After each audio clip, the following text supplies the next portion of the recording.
আমরা কি এদেশে জন্ম হয়েছি শুধু লাঠি খাবার জন্য, মার খাবার জন্য, ভিক্ষা লিবার জন্য?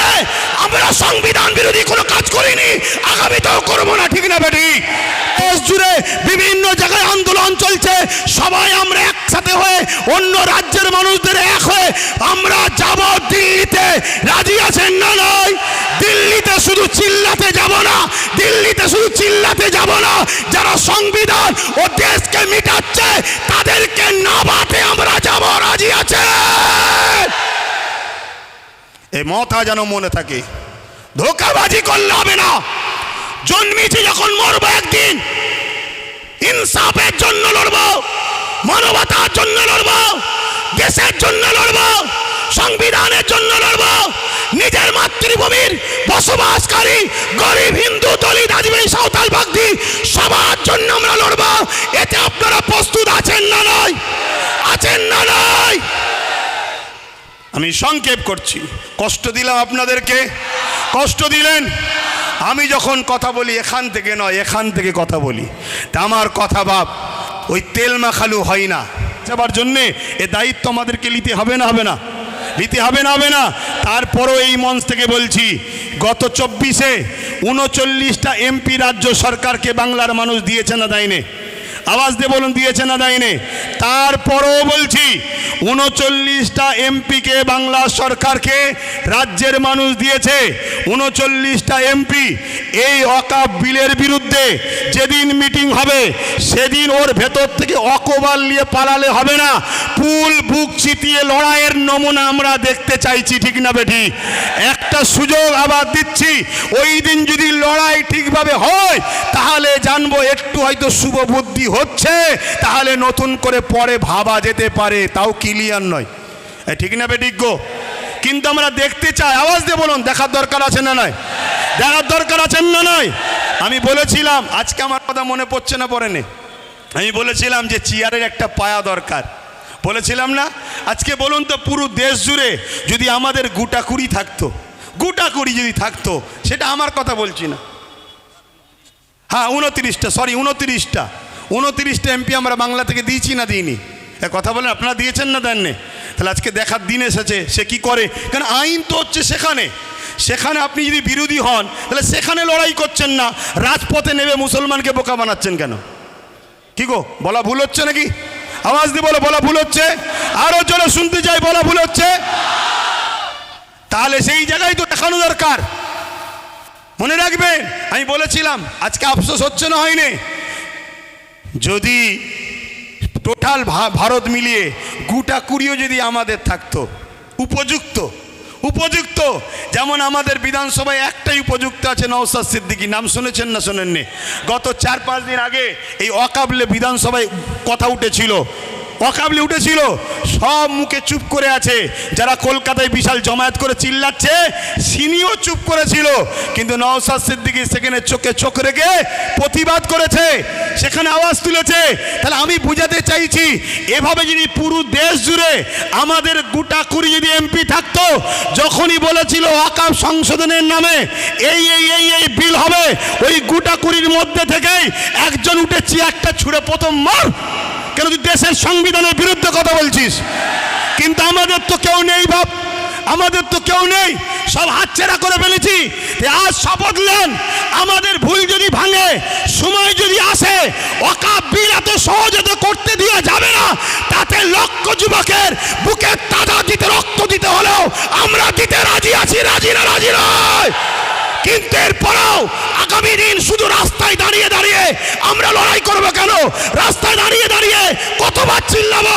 তাই আগামী দিন সেন্টার হোক, রাজ্য হোক, সব জায়গাতেই আমাদের পক্ষে উপযুক্ত পায়া দাঁড় করিয়ে রাখা দরকার, আছে না নয়? আছে না নয়? অঙ্গীকার করছেন তো নাকি? অঙ্গীকার তো নাকি? আল্লাহকে সাক্ষী রেখে হাত তুলে বলেন, মুনাফিকি নয়, আল্লাহকে সাক্ষী রেখে বলেন। আজকে বড় দুঃখ, আজকে বড় আফসোস, একটা কেউ আমাদের বলার নেই। ওয়াকফ নিয়ে বলবে কে? আমাদের কেউ নেই।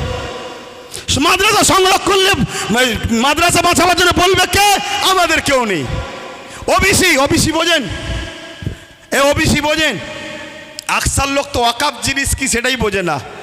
ওবিসি বোঝেন? ওবিসি হলো একটা সংরক্ষণ, যার মাধ্যম দিয়ে দু একটা হলেও মুসলমান চাকরি পাচ্ছিল।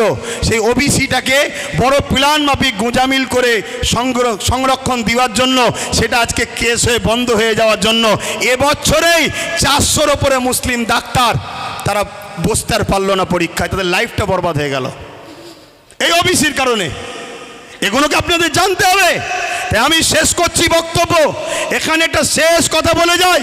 নিশ্চয়ই আপনারা শুনেছেন সুলতান হিন্দ গরিব নওয়াজ খাজা মঈনুদ্দিন আজমিরি জিনার দরগাতে দরবারে আমরা লক্ষ লক্ষ মুসলিম হিন্দু সবাই যাই। আর গত 14 বছর ধরে আমার দেশের প্রধানমন্ত্রী তিনিও চাদর পাঠাচ্ছে। আরে কত বড় আপনি নিমক হারাম, আপনি নিজে চাদর পাঠিয়ে সেই বাজারটাকে আজকে ভাঙার চক্রান্ত করছে। আমি যুব সমাজকে জানতে চাই, শুনে রেখে দাও, গরিবে নওয়াজ তিনি যিনি তিনার ইশারায় ঘোড়া বসেছিল, সেই ঘোড়াকে তোলার এমন করে সেই সময় ক্ষমতাশালীদের ক্ষমতা হয়নি। এই আজকে গরিবে নওয়াজের মাজারকে যারা তুলতে বলছে, প্রয়োজন হলে আমরাও এখান থেকে হুজুরের রওজাতে যেতে রাজি আছি না নয়? সত্যি করে বলো, রাজি আছি না নয়? উঠে দাঁড়ান, কারা যেতে পারবেন? উঠে দাঁড়ান, উঠে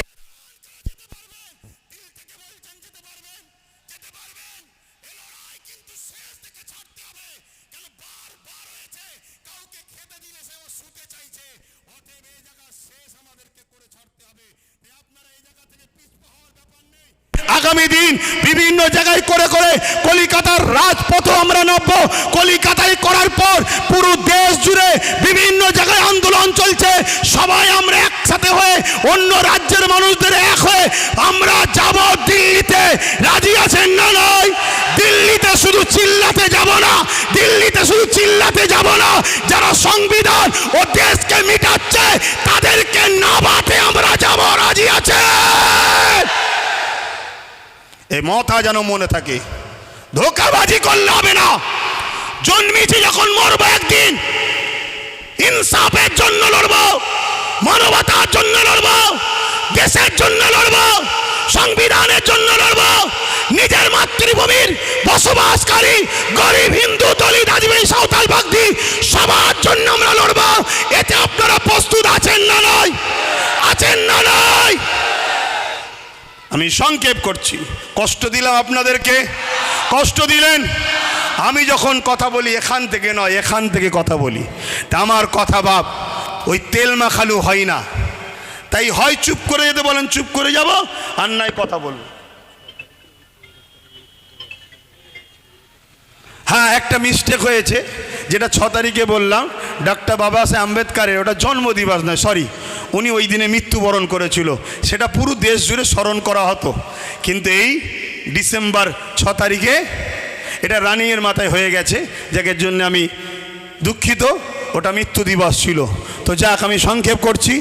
আমরা এসেছি যখন, ছোট্ট করে একটু সৃষ্টিকর্তার কাছে হাত তুলব, আল্লাহুম্মা আমিন।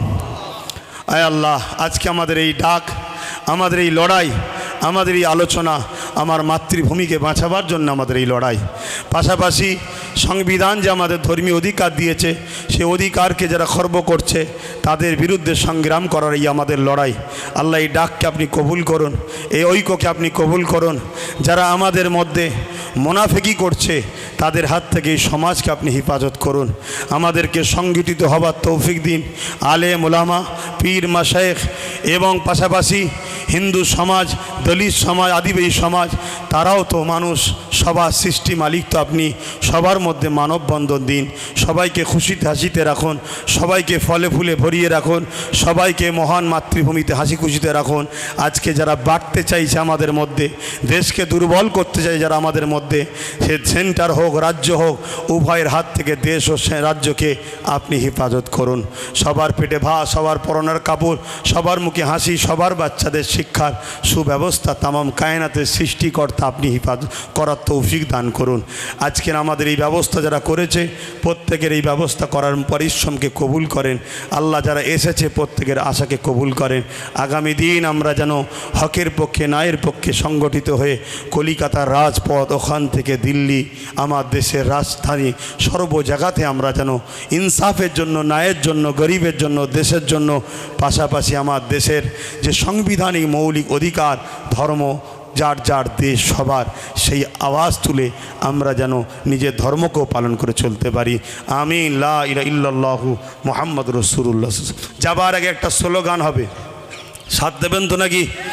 আপনারা আমার সাথে বলুন, ধর্ম যার যার। বলুন বলুন, ধর্ম যার যার। কেউ কেউ বলে ধর্ম যার যার, উৎসব সবার। এ ভণ্ডমের কথা, চিটিংবাজদের কথা মনে থাকবে। এটা চাইছে উভয়কে মুখোমুখি করব, থার্ড পার্টি একজন যে ঢিল ঝুলবে, উভয় মারপিট করে দেশকে শেষ করব। ধর্ম যার, উৎসব তার, সে তার পরিবার বউ বাচ্চাদের নিয়ে উৎসব করবে, ঠিক না বেঠিক গো? ধর্ম যার যার, দেশ সবার। বলুন ধর্ম যার যার। আরো জোরে বলুন, ধর্ম যার যার, ধর্ম যার যার। নারে তাকবীর, নারে তাকবীর। ভারতবর্ষ, ভারতবর্ষ, ভারতবর্ষের সংবিধান ডক্টর বাবা সাহেব আম্বেদকর। নারে তাকবীর। এবারে একটু হাত তুলে বলতে হবে, আমি বলবো লব্বাইক, আপনারা বলবেন ইয়া রাসূলুল্লাহ। নবী ছাড়া তো আমরা মরা নাকি? লব্বাইক, লব্বাইক, লব্বাইক, লব্বাইক, লব্বাইক। না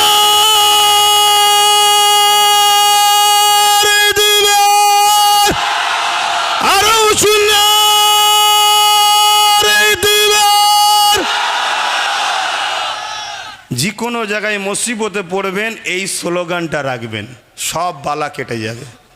মনে থাকবে। আমার আলোচনা শুনে কেউ কষ্ট পেলেন? আমি এখান থেকে বলেছি, এখান থেকে নয়। আমার এখানে যা আছে এখানেও তাই আছে। কিছু মানুষের এখানে আলাদা, এখানে আলাদা। সেই মানুষ থেকে দূরে থাকবেন। আমার ভালোবাসার মানুষ যদি হন, একটু মাথায় রাখবেন। হাজারো লোক ডাকবে, আগে দেখুন ডাকছেটা কে, তার বিগত দিন কার সঙ্গে উঠা বসা, কি করেছে তারা দেখুন। কথা শেষ। আপনারা আমাকে সালাম দেন। ওয়ালাইকুম আসসালাম রহমতুল্লাহ বরকত। আমি সালাম দেবো, যাবেন। এসব বাড়ি আমার প্রতিবেশী ভাই, আমার হিন্দু সমাজের ভাইদের বাড়ি, তাই তো নাকি? কোনো রকম আপনাদের ব্যবহারে ইনারা যদি কষ্ট পায়, কোনো ক্ষতি যদি হয় যাতায়াতে, তাহলে কিন্তু এটা ধর্মের ক্ষতি আপনি করলেন। ধর্ম একে বলে প্রতিবেশীকে ভালোবাসা। প্রতিবেশী যদি অন্য ধর্মের হয়, তারপরেও তাকে ভালোবাসা। ধর্ম কাকে বলে? ক্ষুধার্তকে খানা খাওয়ানো, এর নাম ইসলাম। তাই কেউ যদি বলে ধর্ম বাঁচাতে তরোয়াল লাগবে, আমি আপনাদের বলবো, ধর্ম বাঁচাতে গেলে হুজুর পাক সাল্লাল্লাহু আলাইহি সাল্লামের সুন্নত জীবনীকে পড়ুন, হৃদয়ে হুজুরকে রাখুন, হুজুরের সুন্নত অনুযায়ী চলুন। আজকে যেমন আমেরিকা দলে দলে ইসলামে আসছে, ব্রিটেন আসছে, জাপান আসছে, সিরিয়া আসছে, একটা সমীক্ষা তৈরি করেছে আমার ভারত। ওই সমীক্ষাতে এদের মাথা ঘুরে গেছে। আমি ইশারা শুধু দিয়েছি, 50 লক্ষের ওপরে নতুন করে এসেছে ইসলামে। শুনছেন তো নাকি? সরকার তো তুই, তাহলে কে জোর করে তরোয়াল দিয়ে বোম দিয়ে আনলো নাকি, না বন্দুক ধরে? এসব পেট গরমের কথা আমাদেরকে শোনায়। আমি কথা শেষ করছি। আসসালামু আলাইকুম ওয়া রাহমাতুল্লাহি ওয়া বারাকাতুহু। আপনারা আস্তে আস্তে যাবেন, কেউ মুসাফার জন্য দাঁড়াবেন না। আস্তে আস্তে যান, আস্তে আস্তে যান। যারা দায়িত্বে আছেন, সভাপতিত্ব করছেন, আপনারা অনেক সহযোগিতা করেছেন।